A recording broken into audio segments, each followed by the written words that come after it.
Once upon a time, there was a widow who had 2 daughters. One of them was beautiful and industrious, the other one ugly and lazy.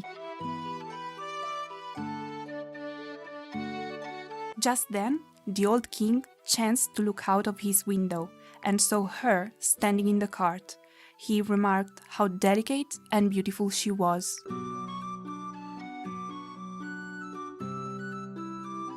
The 12 fairies gave all the best gifts to the little princess. One gave her goodness, another beauty, another riches, and so on till she had all that was good in the world.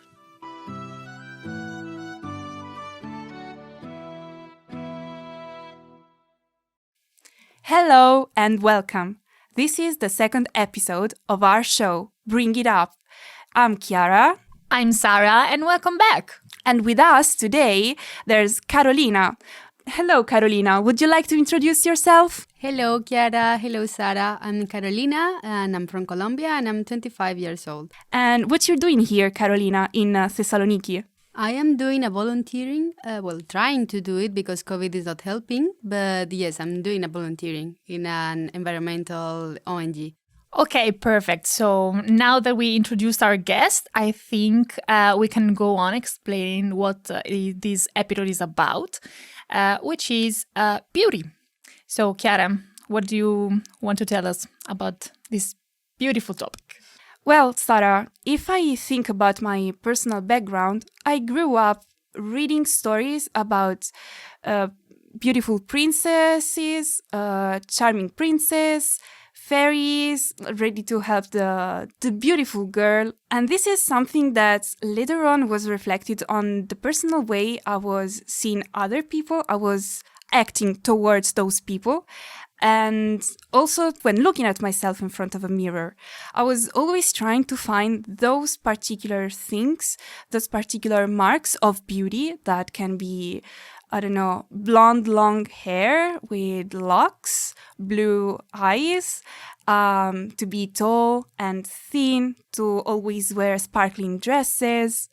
But this is just fantasy. This is not how you live your everyday life, right? What do you think? So, yes, as you said, fairy tales, we grew up with fairy tales, and fairy tales are like this kind of fake fantasy world where children live in when they are little because their mom and their dad maybe tell them the story before going to bed.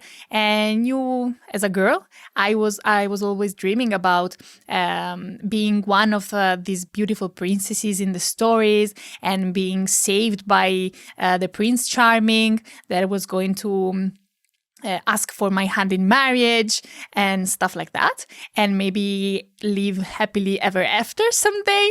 And as I grew up, this kind of idea came back to my mind in another way, because I realized how different life is, and especially how fairy tales can be like a fake story, and can really affect the way girls see themselves, because everybody is different. We are not we're not with blonde hair and blue eyes. We are not all charming and gracious and gentle and kind. Every woman is different, and having this kind of stereotype in my head that I had to look up to, for example, was very frustrating for me. And yes, and I also think that fairy tales, originally had to teach people something, but the thing that you can learn from a fairy tale being a girl is very different from what you can learn from a fairy tale being a boy, because a fairy tale Fairy tales teach boys to always be the leaders, the protectors, to save the princesses, and on the other hand, they teach the girl always to be kind, to be graceful, to be patient, to be passive, because the Prince Charming is going to be in charge of the situation, basically, and is going to save her. So it's kinda of a very sexist way of seeing this wonderful world. What do you think, Carolina? Well, for me, my country is really has a really big influence for USA because we enjoyed a lot of the Disney movies since I was little. I remember having the VHS. I have all the Disney movies of the princesses in VHS, and it was like the family time to put the movie. And I remember like my mom telling me things like, "Hey, look that I don't know, Sleeping Beauty, how her hair is so soft, and you don't want to." Tie your hair never because you want your hair to look like hers and these kind of things, like trying to use princesses to get me to do things or to not do things that she was not agreed with, not like from a evil place but from this naive idea that if you showed a little girl like feminine role model, she would like to go that path. So yes, for me, Disney was a really big influence. We also used to play with my friends like different movies and different games from Disney movies, and I was also I always tried to pick Aurora because I really like animals, and Aurora was like the animal princess, and you get to sing, and if you were beautiful, and if your voice was soft and everything, you could get to gather all the animals around you. So yes, I remember this. I don't know if this idea exactly had some power in the way I perceive beauty now, but I think as I was a child, it surely had. So. Carolina, I am amazed from the story you told me because, well, Aurora as well was my favorite Disney princess. But on the other side, in my family, we always had short hair for girls growing up. I don't know, I guess it was something referred to the fact that they had to grow stronger, so you cut them. And in order to have longer hair, I used to put some fabric on my head in order to have the shape of long hair. I could feel them on my shoulders, and is the same character, the same ideal beauty, but two different ways that it is referred in our personal lives. Yes, for example, when I was little, I used to love Cinderella and the Little Mermaid. And about Cinderella, I think is one of the most known and idealized fairy tales ever and character ever. Because also like in modern cinema, we have a lot of movies based on Cinderella stories, for example. And I think one of the messages that the story of Cinderella gives us is very strong, like being kind and generous to people, even if they treat you very badly.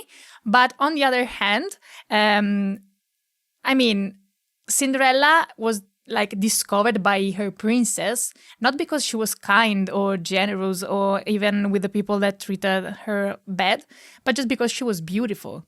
So I think the moral is, yes, you as a girl, you should be, well, as a girl, you can be kind and generous and whatever, but if you're not beautiful, so no one is going to notice you, basically.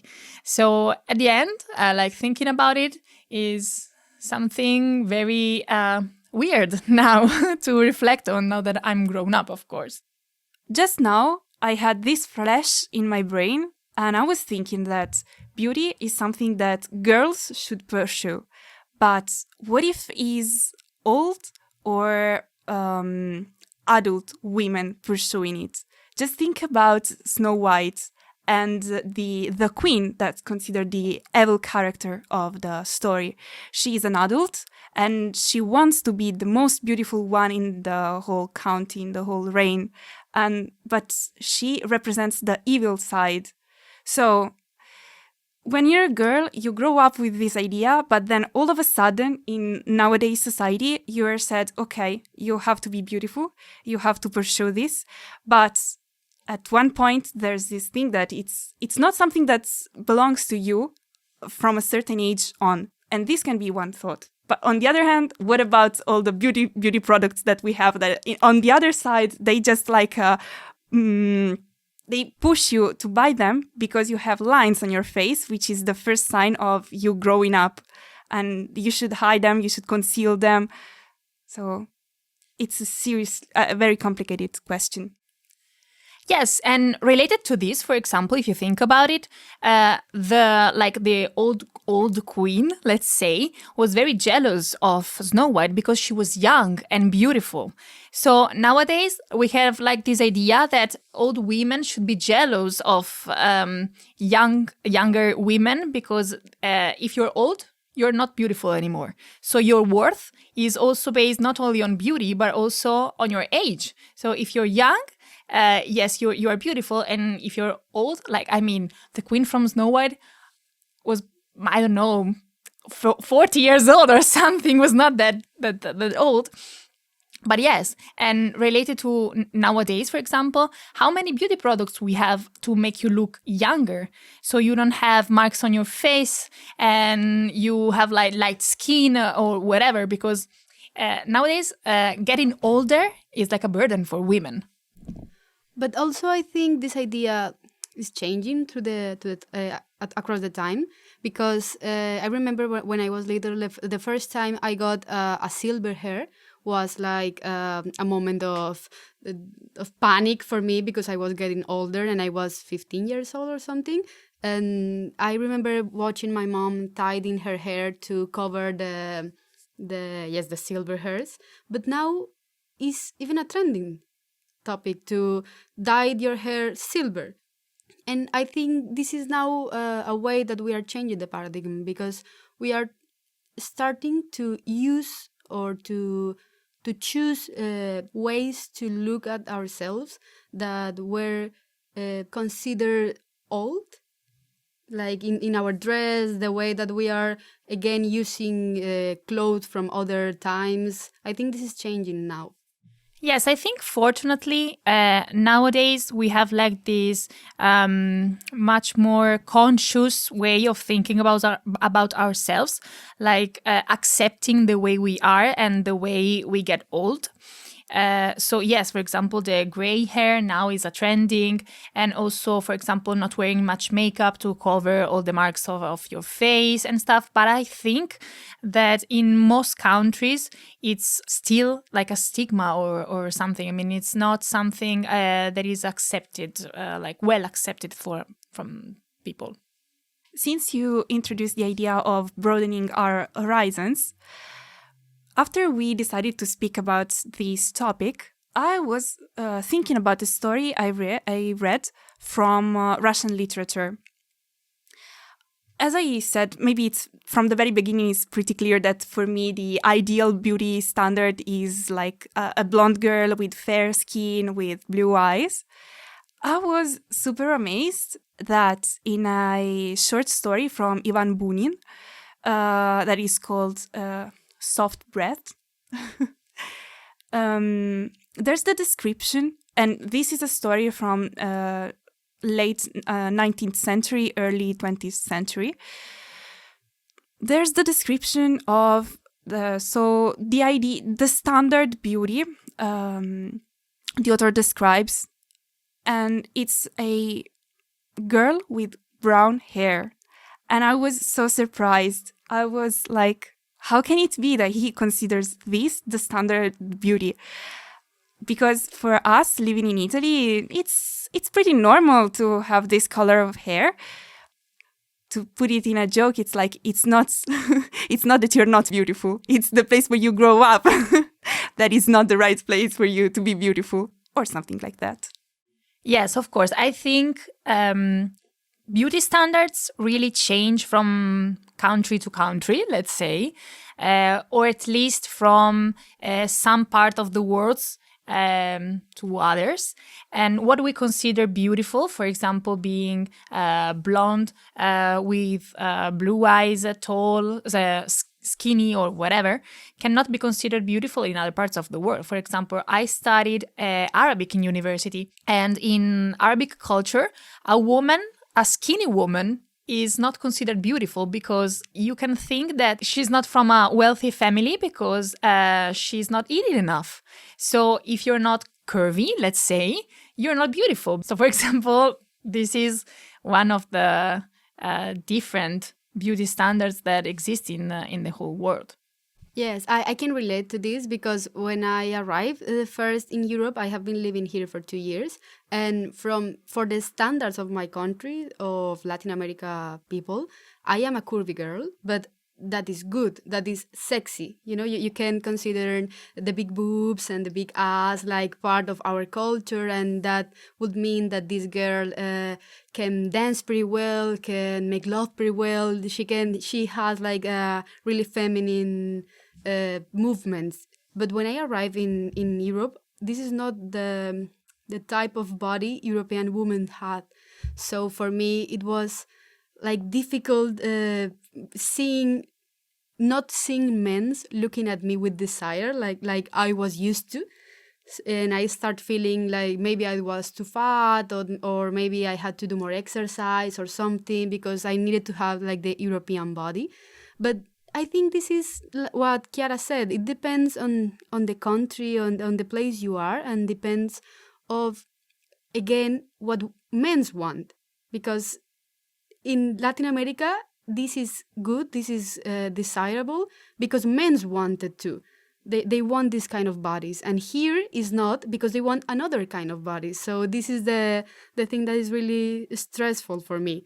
That is not, how can you tell what you want with yourself and not what you are expected to do? Yeah, that's so true, because you can draw your own image thinking about what you want to look like, but you always have to refer to what, for example, men wants and what they find desirable and beautiful. So that's so true. And also the other thing I wanted to say is that for example, for you coming here to Europe and find another kind of beauty standards, and it was pretty difficult for you maybe at first. I mean, we should definitely talk about body shaming, because you start comparing yourself to other women, and you have another type of body, and you start to feel like, oh, I have to lose weight, I have to exercise more, I have to do this, I have to do that, just because you are comparing yourself to other people that are not you. And you, I mean, not you, Carolina, I mean in general, but it's very, very hard for women to accept their own body image as it is, with the good and the bad. I mean, everyone, I think, every one of us has parts of their own body that one really likes or not.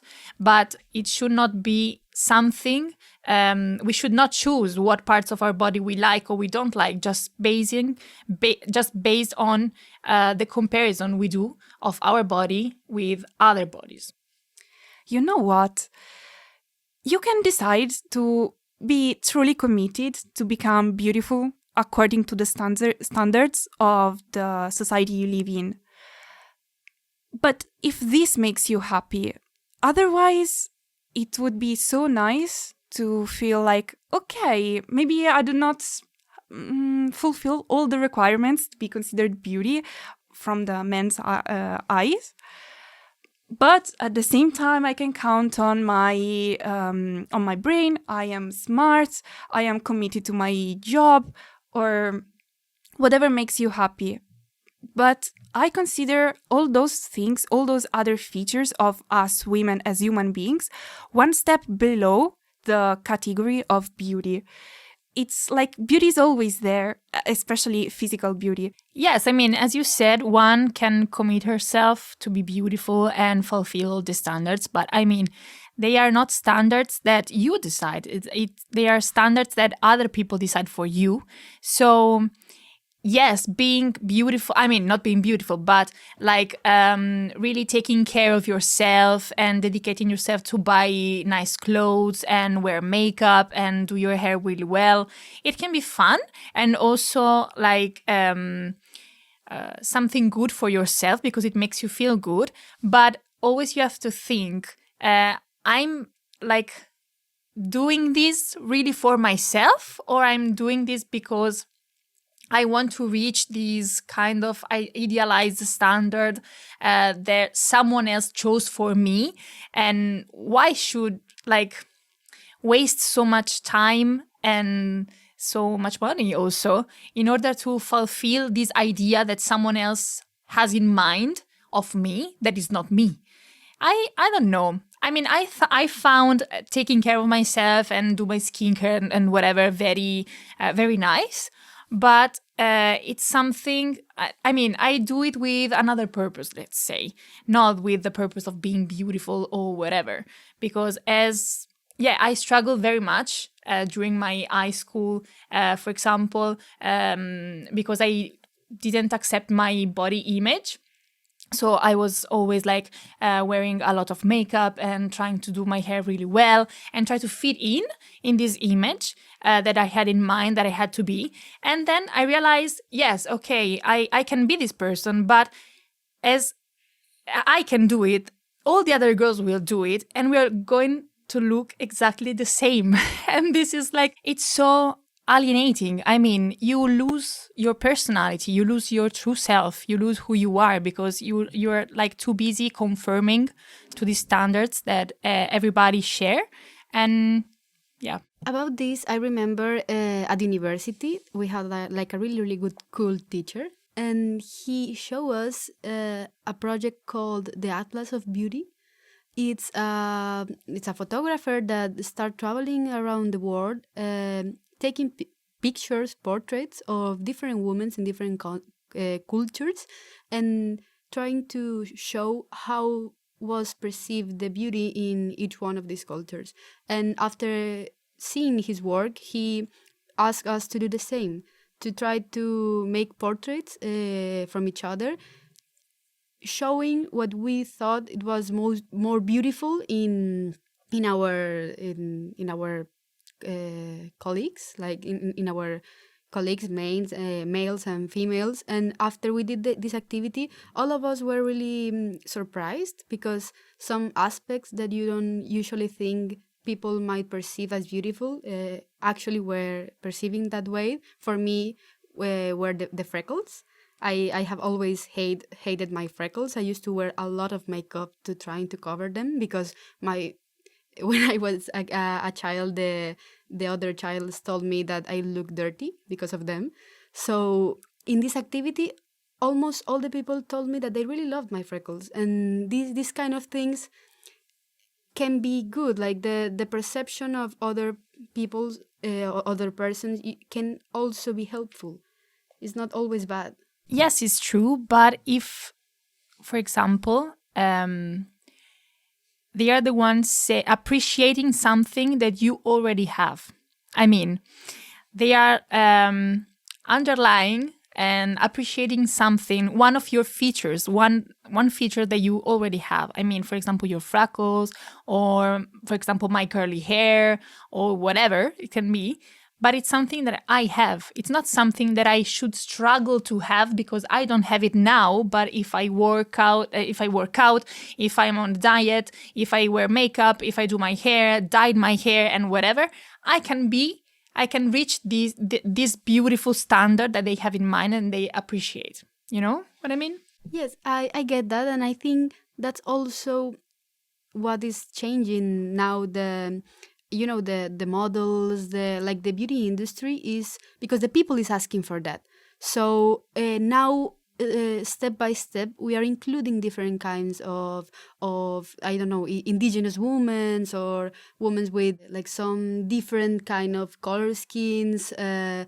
These kind of things are happening now slowly because of that. So you can use this power of how people perceive you in a bad way, because you can feel judged and you can judge other people, but you also can use it like a huge tool to include and to open the spectrum for different perceptions of beauty, because at the end the industry is going to give us what we ask for. Is not the opposite way. Now we have so much power that if we start like we are doing it, to ask for different perceptions or for different ways, they are going to change. It's like you can see now in Disney, like we were speaking earlier. Now Disney princesses are not only beautiful; they are powerful, they are brave, they are their own Prince Charming. You know, they save their self, and they even help men to resolve situations. So I think this is because people is realizing that all those old stigmas or standards of beauty were hurting women. Thank you, Carolina, for underlining this point, because what came to my attention now is that during the previous episode, once again appeared the idea of being underrepresented. In that case, it was women in high job positions. In this case, is all women with their particular features, and to not hide something that maybe 10 years ago could be considered not a beauty standard. And nowadays, it's not that this thing became a beauty standard. It's going to be accepted to be like this, so that other girls that might have the same feature can be somehow empowered by the witness of the first one. What I'm trying to say is that there's one example above all the others, the model Winnie Harlow, and who's suffering from the skin condition of vitiligo. And as she said about her own personal story, that everybody was considering her skin to be to have spots on it, to be dirty, and so on. Instead, now she's on the cover of many magazines.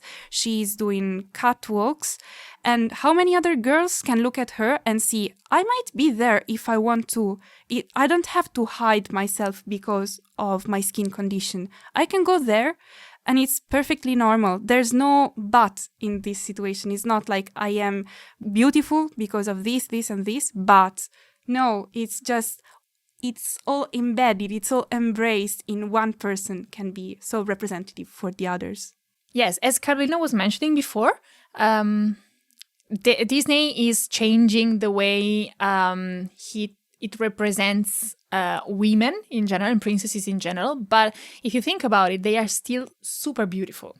What changed is the way they act in the story. Because, for example, in the last most famous Disney movies, I don't know if we can mention them, it's okay. I think everybody can think about one of them. The two protagonists are two women, and they are super beautiful, and their dresses are super beautiful because they are two princesses, but they had no need for a Prince Charming because they have themselves. It's about sisterhood, it's about woman empowerment, and is the story that has changed, not the beauty standards in a way. But it's something. It's something. We can work on it, but it's something. Better than Cinderella, Meanwhile, you were speaking, I was asking myself, why do those Disney princesses or princesses in general have to be beautiful? I guess it's because we as human beings like beautiful things. We are inspired by beautiful things we see. But mind the fact that I'm saying things. So maybe it's that across the time, women have been perceived as objects, and they had to be beautiful on the eyes of the men, to come back to our previous argument. And they had to be considered beautiful by the eyes of the men that were looking at them, like some kind of object. So nowadays, we are maybe going one step further, and we are just becoming more humans. And so we are discovering other kind of beauty that can be found in other aspects of our lives. And at the same time, we still like to be surrounded by beautiful things. That it can be art, it can be flowers, it can be a lot of things, but just things. Human beings are something else. Someone else, something else. This is art. Yes, but I don't think you can be like so hard on this kind of movie, because for one hand they are animation movies, but also all the characters are like this. All the men characters, not only the female characters. You don't get to see you don't get to see the main male characters in different body shapes. They are like all in one same type of shape. It's not only because they are women, it's because this kind of animation movies were conceived like that because some, like Chiara was saying, because we as humans, we like balance. We find beautiful things that in shape are balanced, so they try to do things like this. So I think for one hand we have to look this way, but also I have a really good example. In my country we had this sculpture artist that is called Botero. Botero made beautiful sculptures of bigger bodies, and when he first started, all of the people were saying, why are you putting fat people in sculptures? This is not healthy, this is not not nice, it looks bad. And now you can find these beautiful sculptures in different places. I have even seen one in Madrid, in the street, and you can conceive it like something normal because it's just another body. So it takes time to change this paradigm. So yes, for one hand, we can have Botero as an example that we can do this kind of things, but also sometimes I find myself struggling in this topic because I consider myself a curvy woman, but I don't know if I agree in putting this kind of bodies like making, I don't know how to put it to not sound bad, but I mean, for me, I can consider being too big is not healthy. So for one hand, yes, all of us should have the power to feel and to have the type of body we want. But for another hand, we can't start like promoting some kind of shapes that are not healthy. I have this issue in my mind all the time, because sometimes I find myself saying myself like, it's okay if you have a little more pounds than you need, it's okay because you feel beautiful. But also there's this little voice in my head saying it's not healthy. It's not because of the beauty, it's also because of because of you, because you want to feel good. So I don't know. Yes, as you were speaking, probably I thought that probably we just spoke about the representation of women because we are girls now talking. So we were like really focused on the women, but that's for sure.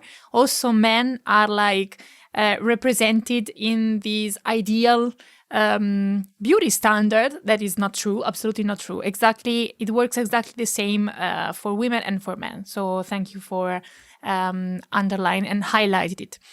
And yes, I also think I don't consider myself a curvy woman, because my body shape, I don't think I can be, I think of myself as curvy, but for sure I'm not skinny. But at the same time, as you said, like accepting your own body and trying to not do body shaming for women can be also, I don't want to say dangerous, but yes, we should celebrate our own body shape. But at the same time, we have to pay a lot of attention not to promote unhealthy habits or unhealthy lifestyles that can lead you to have some kind of body shape that is not good for you. I mean, not that it is not accepted from other people, from the people, but it's not good for you because you're not going to be healthy. And I was discussing this the other day at lunch as we were eating, because you should also think about that. Maybe like people that have like a bigger body shape, it's not just because they eat a lot and it's unhealthy to eat a lot, but maybe they can also have some kind of genetic problem or some problems later related to depression or psychological issues they can have. So, I mean, I think it's very, very difficult. It's a very tricky topic to talk about.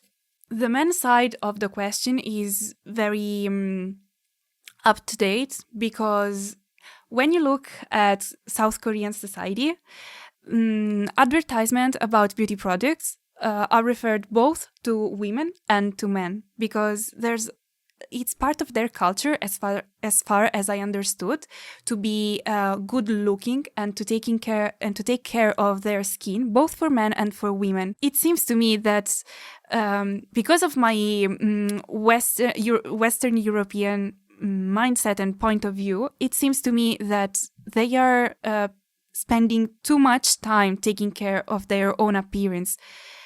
When, as a matter of fact, why you should not, as you were saying, Sarah, why you should not consider the time you spend to take care of your own skin as some time and as some rewarding time you're spending for your own health. Like, skin is an organ, so you're just taking care of your own body. But in our Western society, it is considered something only for women to sit in front of a mirror, put this cream, this serum, this oil to do scrub. But both men and women have skin, right? And there's also another thing. I wanted to ask you girls, why is that that across history we invested so much time and effort thinking about our beauty as women, but beauty is something that perishes as much as we grow older. The beauty is something that fades away, whilst our mind, our brain, follows us till the last of the days. So why is that? Why there's never been such an effort to focus on being wise, being smart, and so on? What do you think about it? Do you see it?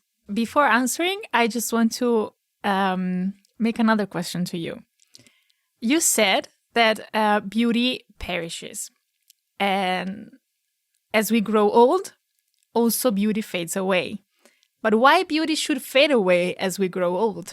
I mean, it's the same thing we were speaking about previously.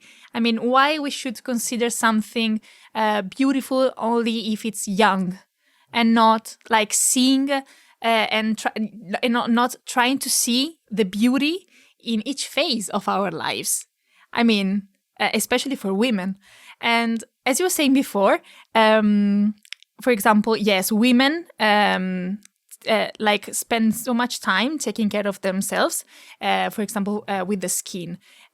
If you take like a beauty case from a woman and a beauty case from a man, in the beauty case of the man, you can find maybe deodorant, a toothbrush, toothpaste, and a comb, maybe, and that's it. Also a razor, for example, if it has beard or something. But in the beauty case of a woman, you can find a serum for the eyes, the lip balm, and the cream, and yeah, an anti-aging cream, and then the oil, and this and that. There are so many things because, I mean, yes, we both have skin and we both like and we should take care of ourselves, but we do it in two very different ways because men are not expected to be like so taken care of. Okay, we had a lot of questions, but I wanted to say something about what Chiara said, because for me the topic about men's was like really personal because I really like very sensitive and like I don't know what word to use to describe them, but I usually like really artist men, like men's related to artist field and really sensitive men. And I found myself dating with a lot of men that spend a lot of time trying to feel beautiful and to use products for their own because their body, their faces are part of their work. So a lot of times dating with this kind of men, people tell me like, are you sure your man is not gay? Are you sure he's into women? And sometimes I found myself like looking at them while they were addressing, like thinking about that, not because it was my idea, but because someone pointed at me that, and I was like questioning their sexuality because of the time they spend to addressing themselves, something like that. And now my husband is like that. He spent a lot of time in the bathroom putting things in his hair because he really loved his hair. And I am in peace with this idea now, but it takes me a lot of time to realize that it's not more mainly to not taking care of yourself, so this for one side.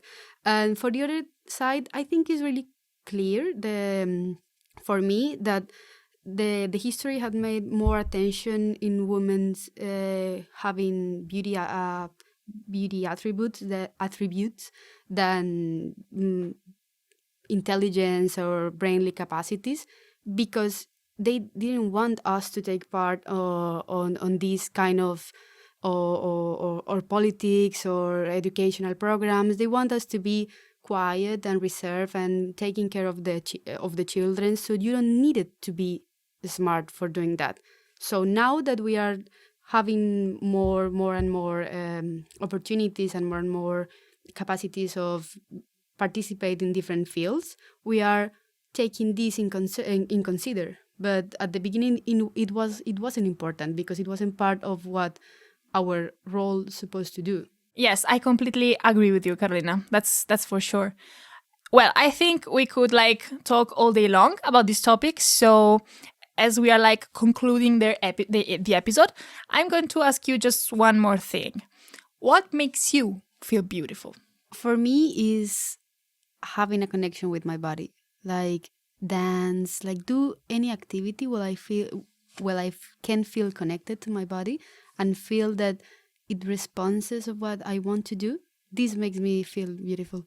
What makes me feel beautiful is the moment when I finish my training, physical training, and I'm tired. I can feel all of my muscles somehow be connected with my body, as Carolina was saying, and feel all the muscles stretched.